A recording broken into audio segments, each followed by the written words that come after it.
इस वीडियो में हम देखेंगे chapter end exercise of sound class 9th। तो सबसे पहला क्वेश्चन है हमारे पास, what is sound and how it is produce. जैसा कि हम ऑलरेडी दोनों वीडियो में देख चुके हैं, साउंड क्या है। Sound is the form of energy which gives us sensation of hearing. और ये प्रोड्यूस कैसे होता है? When the vibrations awkward that sound is generated, that means it is produced by vibration. Question number 2 is, describe with the help of diagram how compressions and rarefactions are produced in the air near of a source of a sound. Question clear कर लेते हैं।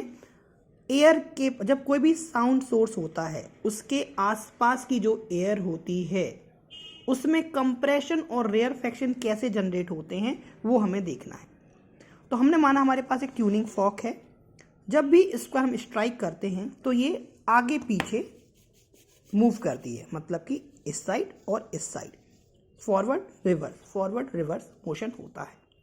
तो अब जब ये forward reverse wise होती है तो इसके आसपास की जो एयर होती है वो भी क्या होती है, उस पर भी इसका असर पड़ता है। तो उस पर ये प्रेशर क्रिएट करती है। जब ये आगे की ओर बढ़ती है तो ये हाई प्रेशर क्रिएट करती है, जिससे मीडियम में कंप्रेशन जनरेट होते हैं। जब ये पीछे की ओर जाती है तो ये लो प्रेशर क्रिएट करती है और उससे रेयरफैक्शन बनते हैं। और इस तरीके से कंप्रेशन रेयरफैक्शन मीडियम में आगे बढ़ते जाते हैं और साउंड कंप्रेशन रेयरफैक्शन के फॉर्म में ट्रेवल करता है। अगला भी कुछ इसी तरीके से है कि cite an experiment to show that sound needs a medium for a propagation. किसी भी साउंड को मीडियम में आगे बढ़ने के लिए मीडियम की जरूरत होती है, प्रूव करना है। तो इसके लिए हम एनसीईआरटी की एक्टिविटी को ही फॉलो करते हैं। हमने एक बेल जार लिया, उसको किसी टेबल पर रखा। अब टेबल से एक होल करके एक पाइप के थ्रू यहाँ से हमने वैक्यूम पंप से पूरी इस जार के अंदर की एयर को निकाल दिया और इसको हमने एयर फ्री कर दिया। अब ये जो एक बेल है, जो कि जब हम इसको बाहर रखते तो उसकी हमें घंटी सुनाई देती है, लेकिन जब उसको हम बंद कर देते और यहाँ से ही पैक कर देते हैं, एयर से निकाल लिया। अब जब ये बेल को हम इलेक्ट्रिक स्विच के थ्रू प्रेस करते हैं और ये रिंग करती है तो हमें ये सुनाई नहीं देगी। सुनाई क्यों नहीं देगी? इससे तो हमें क्या पता चल रहा कि जब बाहर थी तब तो सुनाई दे रही थी, लेकिन इसके अंदर है तो नहीं सुनाई दे रही। क्यों? क्योंकि यहाँ कोई मीडियम नहीं है, इसलिए हमें ये सुनाई नहीं देगी। ठीक है, अगला क्वेश्चन देखते हैं कि why sound waves are called a longitudinal wave. तो ऐसी वेव जिनकी डायरेक्शन ऑफ वाइब्रेशन कैसी होती है, पैरेलल होती हैं प्रोपोगेशन के, उन्हें हम क्या बोलते हैं? Longitudinal waves. तो sound wave is called longitudinal wave because the particles of the medium vibrate parallel to direction of a propagation of wave. अगला देखें, which characteristics of the sound helps you to identify your friend voice while sitting with other room. अगर आप किसी दूसरे room में भी हो फिर भी आप अपने फ्रेंड की आवाज़ सुन पाएंगे। कैसे? उनकी फ्रीक्वेंसी के कारण, दैट मीन्स उनकी क्वालिटी ऑफ साउंड के कारण। The characteristics of sound is quality, that is also called timbre. Next question, ये तो हमारे एक जीके का क्वेश्चन भी है। Flash and thunder are produced simultaneously but the thunder is heard a few seconds after the flash is seen. Why? बिजली चमकती और कड़कती एक साथ है, लेकिन फिर भी हमें बिजली चमकते हुए पहले दिखाई देती है और कड़कते हुए बाद में सुनाई देती है। क्यों? तो उसका रीजन ये है कि द स्पीड ऑफ लाइट, मतलब बिजली जो दिखाई देती है, लाइट चमकना, दैट इज मोर, कितनी है? 3 × 10⁸ metre per second. Then speed of sound, वो कितनी है? लगभग 330 to 340 मीटर पर सेकेंड।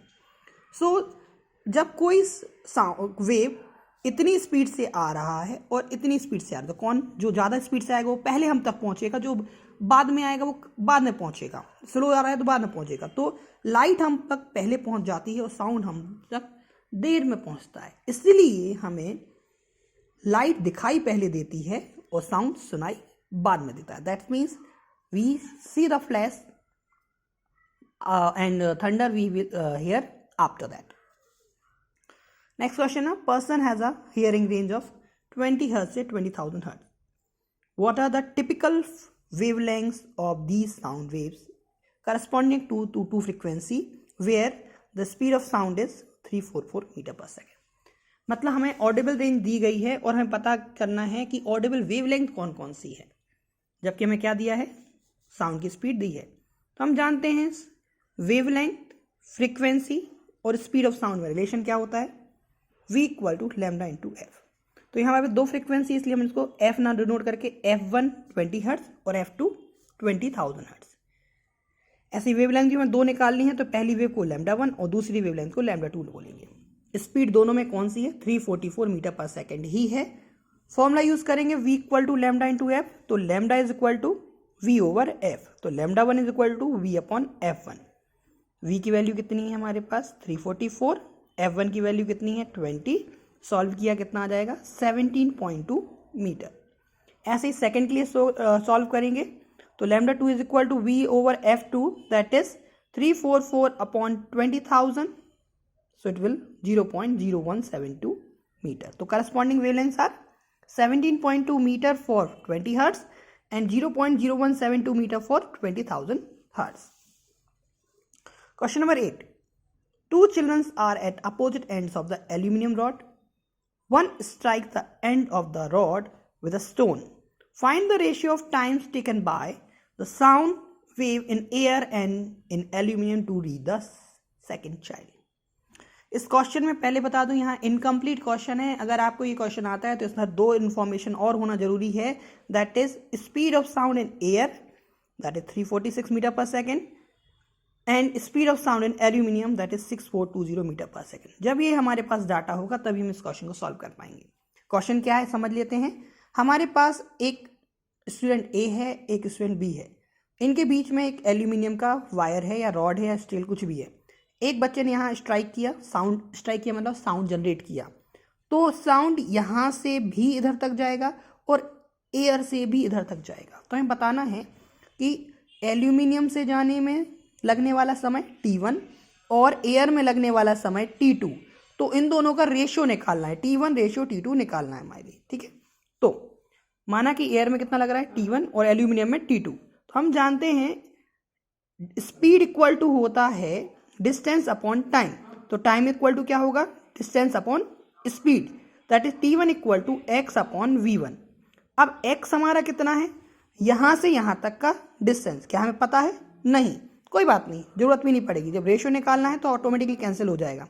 तो डिस्टेंस कितना है वायर AB का, x, स्पीड कितनी है V1, V1 कितना है 346, ये हमें पता हुआ है ना, और V2 कितना है 6420। तो T1 equal to x upon V1, T2 equal to x upon V2। हमें निकालना है T1 अपॉन T2, तो हमने लिखा x upon V1 upon x upon V2, x से x कैंसिल, V2 ऊपर आ जाएगा, तो आंसर आ गया T1 upon T2 equal to V2 upon V1।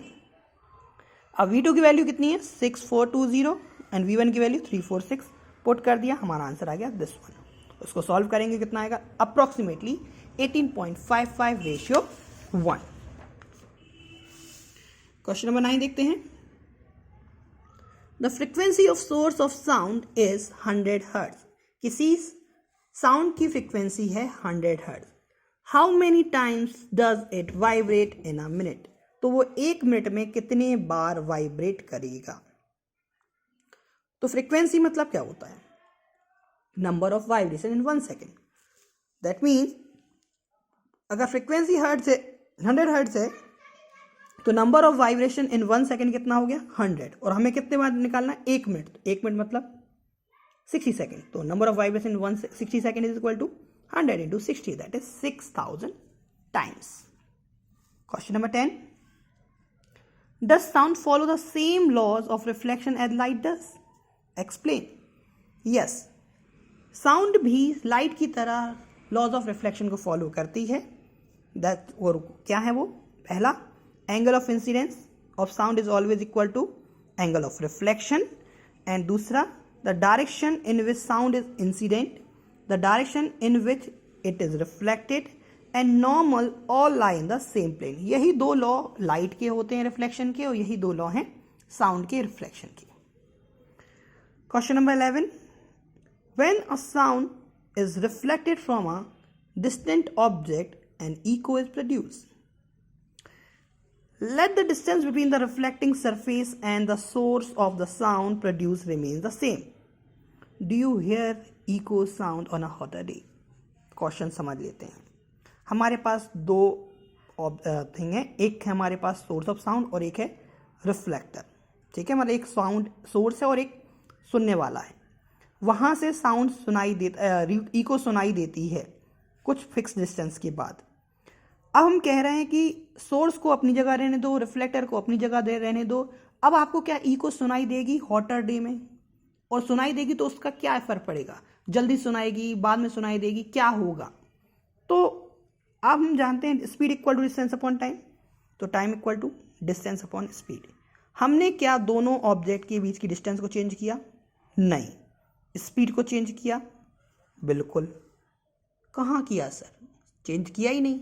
लेकिन आपने यहाँ हॉटर डे की बात की है, मतलब हॉटर डे में मीडियम में कुछ जो मॉलिक्यूल्स हैं वो दूर दूर भागेंगे।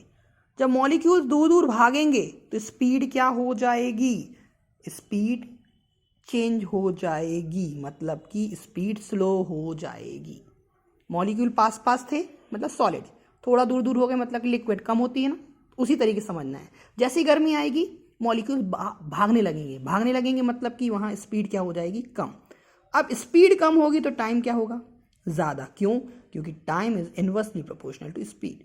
तो जब हॉटर डे में टेम्परेचर बढ़ता है तो स्पीड ऑफ साउंड भी हमारी क्या हो जाएगी? बढ़ जाएगी। और टाइम क्या लगेगा? कम लगेगा। That means reflection time decreases, so we can hear echo sooner, हम इको जल्दी सुन पाएंगे। Next, give two practical application of reflection of sound waves. तो यहाँ तो बहुत सारे एप्लीकेशन हमारे पास। सबसे पहले तो मेडिकल में ही होता है, स्टेथोस्कोप होता है जहाँ मल्टीपल रिफ्लेक्शन होता है, हार्ट बीट सुनते हैं हम इसको। मेगाफोन्स में होता है, जो अभी आप मोबाइल यूज़ कर रहे होंगे या लैपटॉप यूज़ कर रहे होंगे उसमें मेगाफोन लगा है, वहाँ भी मल्टीपल रिफ्लेक्शन है। म्यूजिकल इंस्ट्रूमेंट जैसे कि ट्रम्पेट्स होता है और भी शहनाई वगैरह होते हैं, उनमें सब में क्या होते हैं? Multiple reflection. Curved ceiling and so on, so many applications आते हैं। Now next question is question number 13। Question number 13 is saying a stone dropped from the top of a tower 500 meter high into a pond of water at a base of the tower. When is the splash heard at the top, giving g equal to 10 meter per second square and speed of sound is 340 meter per second. Question समझ लेते हैं पहले। Question में कहा है एक tower है जिसकी हाइट कितनी है? 500 मीटर। यहाँ से एक पत्थर को छोड़ा जाता है, इसके बॉटम में एक पॉन्ड है जिसमें पानी है। जैसे ही पत्थर को छोड़ा जाता है पत्थर नीचे गिरता है, और जैसे ही गिरता है यहाँ से छपाक, एक स्प्लैश आता है, छपाक, और ये छपाक इसको सुनाई देता है। तो पत्थर गिरने के बाद कितनी देर बाद छपाक साउंड सुनाई देगा, ये आपको पता करना है। तो सबसे पहले तो हम देख लें कि पहले तो कुछ समय तो पत्थर को नीचे पहुँचने में ही लगेगा, मतलब कि पहले पत्थर को नीचे पहुँचने में जो टाइम लगा उसको हमने मान लिया T1। फिर साउंड जनरेट होगा और साउंड को ऊपर जाने में कुछ टाइम लगेगा, तो कितना हो गया? T2। तो टोटल टाइम कितना लगेगा? T1 plus T2। That means हम अगर इसको देखें, इनिशियल वेलोसिटी हमारी कितनी होगी? पत्थर को छोड़ा है, u इक्वल टू 0। डिस्प्लेसमेंट कितना हो गया? s equal to 500 metre. Acceleration हमें ऑलरेडी दिया हुआ है 10 metre per second square. Speed of sound कितना दिया? 340। पत्थर को नीचे आने में समय T1, साउंड को ऊपर जाने में समय T2, टोटल समय T1 प्लस T2। अब सबसे पहले हम T1 निकालें। हम जानते हैं Newton second equation, S equal to UT plus half AT square. यहाँ T की जगह हमने T1 लिया है। S 500 है, ये 0 से मल्टीप्लाई किया तो 0, हाफ A की वैल्यू 10 और T1 स्क्वायर। 2 से 10 5 टाइम, तो 5T1 स्क्वायर इक्वल टू 500। 5 से 500 100 टाइम्स, तो T1 स्क्वायर इक्वल टू 100, तो T1 इक्वल टू √100। तो T1 की वैल्यू आ गई 10 सेकेंड, मतलब कि पत्थर को नीचे तक गिरने में ही 10 सेकेंड लग जाएंगे। अब 10 सेकेंड बाद स्प्लैश जनरेट होगा, छपाक की आवाज़ आएगी। अब हम जानते हैं speed equal to distance upon time, तो time equal to distance upon speed. तो T2 is equal to distance कितना है? वही ऊपर टावर तक जाना तो 500, और स्पीड कितना है साउंड का? 340। तो कितना आएगा इसका आंसर? डिवाइड करेंगे तो 1.47 सेकेंड। तो टोटल समय कितना लगेगा? T1 plus T2 is equal to 11.47 second. Question number 14, a sound wave travels at a speed of 339 metre per second. If its wavelength is 1.5 centimeter, what is the frequency of the wave? Will it be audible? हमारे पास speed दिया है और wavelength दिया है, हमें find करना है frequency और बताना है क्या ये ऑडिबल है या नहीं। वही formula v equal to lambda into F, तो f equal to V over lambda. यहाँ बात क्या याद रखना है, वेवलेंथ जो है हमें सेंटीमीटर में दी हुई है, तो सबसे पहले हम ऐसा यूनिट में कन्वर्ट करेंगे, तो डिवाइड बाय 100 करेंगे तो कितना आ जाएगा 0.015 मीटर, ये याद रखना, अदरवाइज आंसर गलत आएगा। तो हमने लिखा formula f equal to V over lambda, v की वैल्यू 339 और लैम्डा की वैल्यू 0.015। सॉल्व करेंगे तो हमारे पास कुछ आंसर आएगा कितना, लगभग 22600 हर्ट्ज। अब हम जानते हैं कि ये जो फ्रीक्वेंसी है वो 20,000 से ज़्यादा है। अब 20,000 से ज़्यादा मतलब कि ये क्या ऑडिबल होगी? No, it will not be audible as it is more than 20,000 hertz. Question number 15 is what is reverberation, how can it be reduce. Reverberation क्या है और कैसे कम होगा? So the repeated multiple reflection of sound in any big enclose space is known as reverberation. जब हम किसी hall में बैठे होते हैं और यहाँ बार बार इको हो रहा हो, बार बार मतलब पहले यहाँ साउंड जनरेट हुआ, यहाँ रिफ्लेक्ट से टकराया, वापस आया, फिर यहाँ टकराने के बाद फिर वापस आया, फिर आया, फिर आया, इधर इधर इधर, तो बार बार जो साउंड होता है तो हमें वो साउंड बहुत ही रिवर्बरेट करता है, दैट मीन्स रिवर्बरेशन, वाइब्रेशन, तो साउंड हमें क्लियर नहीं होता, that is called reverberation. Now the reverberation can be reduce by covering the ceiling and walls of the enclose space with the sound absorbing material. तो इसको हम दूर कैसे कर सकते हैं? जो वॉल्स होती हैं या जो सीलिंग्स होती हैं उनको हम कैसे मटेरियल से कवर कर दें जो साउंड को रिफ्लेक्ट ना करें, एब्जॉर्ब कर लें। अगर वो साउंड को एब्जॉर्ब कर लेंगी तो क्या होगा, बार बार साउंड इधर उधर स्ट्राइक नहीं करेगा, रिफ्लेक्शन नहीं होगा, रिफ्लेक्शन नहीं होगा तो रिवर्बरेशन भी नहीं होगा। What is loudness of sound, what factors does it depends on. तो loudness is a characteristic of sound जो कि क्या करता है, एक मेजर है, जो मेजर करता है response of ear to the sound, मतलब कि किसी भी साउंड का ईयर में पहुंचने का रिस्पॉन्स कितना डिग्री है या कितना है, उसके मेजरमेंट की एक डिग्री है ये, और ये क्या है, कैरेक्टरिस्टिक्स है जो कि सीधा सीधा डिपेंड करता है एम्पलीट्यूड पर। जैसे जैसे एम्पलीट्यूड बढ़ेगा वैसे वैसे लाउडनेस बढ़ेगा। Explain how bats use ultrasound to catch a prey. जो बैट्स होते हैं वो अपने शिकार, प्रे मतलब कि छोटे छोटे कीड़े मकोड़े को कैसे पकड़ते हैं with the help of ultrasound. तो सबसे पहले bats search out its prey by emitting and detecting reflections of ultrasound, मतलब कि बैट्स अल्ट्रासोनिक साउंड वेव्स निकालते हैं, दैट मीन्स एमिट करते हैं, और फिर जब वो साउंड किसी प्रे से या किसी भी टारगेट से टकरा कर वापस आता है तो उसको वो डिटेक्ट करते हैं और उसके हिसाब से वो पता कर लेते हैं कि हमारा टारगेट कितने डिस्टेंस पर होगा और उसको वो कैच कर लेते हैं। The high pitch ultrasonic sound squeaks the bat are reflected from the target or obstacle and returns to back's ear, and the nature of the reflection tells the bat where obstacles or prey is and what is it like। जितना ज़्यादा sound आएगा उतना बड़ा, जितना कम sound आएगा उतना छोटा उसका जो ऑब्स्टिकल है या प्रे है या उसका शिकार है उसके हिसाब से पता कर लेता है। Next is how is ultrasound use for cleaning. Ultrasound cleaning में कैसे यूज होता है? तो ये भी बिल्कुल वैसा ही है। जब objects to be clean are place in a cleaning solution and ultrasonic waves are sent into the solution, so due to the high frequency the dust particles, grease get detached and drop out, the objects thus get thoroughly clean। मतलब कि high frequency के कारण जो dust particle होते हैं वो क्या होते हैं, कपड़े से अलग हो जाते हैं या ग्रीस अलग हो जाता है और उसको इजीली वो क्लीन हो जाता है। क्वेश्चन नंबर 19 हमारा explain the working and application of Sonar. Already हम इसको वीडियो में एक्सप्लेन कर चुके हैं, फिर से देख लेते हैं। What is sonar stands for? Sonar stands for, sonar जो है SO sound, NA for navigation, R for ranging. Sonar stands for sound navigation and ranging. Navigation मतलब डिटेक्शन, रेंजिंग मतलब कि मेजरमेंट, और with the help of sound मतलब कि ultrasonic sound. किसी भी चीज को डिटेक्ट करना with the help of ultrasonic sound और उसको मेजर करना कहलाता है सोनार। तो सोनार एक डिवाइस है जो कि सबमरीन्स में किसी भी चीज को डिटेक्ट करने के लिए यूज की जाती है।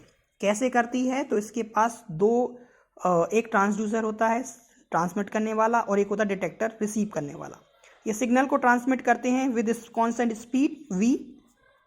ये जब भी किसी रिफ्लेक्टर या टारगेट से स्ट्राइक करता है और वापस आता है और डिटेक्टर के पास आता है कुछ टाइम t के बाद, तो ये d डिस्टेंस कवर आने में और d डिस्टेंस कवर करता है जाने में, तो टोटल 2d डिस्टेंस कवर करता है with the speed of v and time t। So why the formula 2d equal to v into t, it can find where the target is. So submarine में किसी भी चीज को detect करने के लिए सोनार यूज होता है। क्वेश्चन नंबर 20 भी सोनार का ही है। A sonar device on a submarine sends out a signal and receives an echo 5 seconds later. Calculate the speed of sound in water if the distance of the object from the submarine is 3625 metre.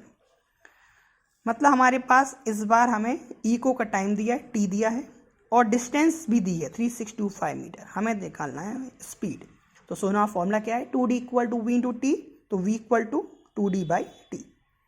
2 into D की value 3625 रख दी और T की value 5 रख दी। Solve करेंगे तो 1450 metre per second हमारे पास का answer आएगा। Second last question 21, explain how defects in a metal block can be detected using ultrasound. तो डिफेक्टिव मेटल्स ब्लॉक जो होती हैं वो अल्ट्रासाउंड को अलाउ नहीं करती आगे बढ़ने के लिए, और ये जहां भी क्रैक्स वगैरह होते हैं वहां से अल्ट्रासाउंड टकरा कर वापस आ जाता है, रिफ्लेक्ट बैक हो जाता है। तो इस टेक्निक से हम वही फॉलोइंग जो फॉर्मूला है उसी को यूज करके हम पता कर लेते हैं कि यहाँ कहीं क्रैक्स हैं या कुछ प्रॉब्लम्स हैं या डैमेज हैं, और फॉर्मूला इज वही 2d equal to v into T. Last question, explain how the human ear works. तो ह्यूमन ईयर साउंड को रिसीव करने की एक डिवाइस है जो कि बॉडी का पार्ट है। इसको 3 सब पार्ट में डिवाइड किया गया है, आउटर, मिडल और inner. Outer part is known as pinna, जो भी कान का पार्ट होता है जो हमें बॉडी में दिखाई देता है उसको कहते हैं पिन्ना। इसका काम क्या है, साउंड वेव्स को कलेक्ट करना और कैनल के थ्रू आगे बढ़ाना। ये ईयर कैनल में हमारे पास साउंड वेव्स बार बार मल्टीपल रिफ्लेक्शन करती है। इसके बाद ये मिडिल ईयर में जाती है। मिडिल ईयर में हम देखें तो यहाँ हमारे पास 3 छोटी छोटी बोन्स होती हैं। उनमें से पहली है हैमर ईयर ड्रम के साथ, दूसरी एनविल और तीसरी स्टिरअप। इसके बाद अंदर वाले पार्ट की बात करें तो यहाँ हमारे पास कोक्लिया पार्ट है जिसमें लिक्विड भरा हुआ होता है और जो कि ऑडिटरी नर्व के थ्रू ब्रेन से अटैच होता है। होता क्या है, जब ये साउंड यहाँ से आता है, यहाँ बार बार मल्टीपल रिफ्लेक्शन होने के बाद ये ईयर ड्रम पर पहुंचता है। ईयर ड्रम से क्या होता है, वाइब्रेशन जनरेट होते हैं। वाइब्रेशन जनरेट होने के कारण ये हैमर स्ट्राइक करता है और हैमर एनविल के थ्रू स्टिरअप पर स्ट्राइक करता है, और स्ट्रिप पर स्ट्राइक करने के कारण यहाँ चूंकि लिक्विड भरा होता है तो ये वाइब्रेट करता है, और ये वाइब्रेट करने के कारण यहाँ से इम्पल्स जनरेट होती हैं और इम्पल्स कहाँ चली जाती हैं, ब्रेन में थ्रू ऑडिटरी नर्व। और इस तरीके से हमारा ह्यूमन ईयर वर्क करता है।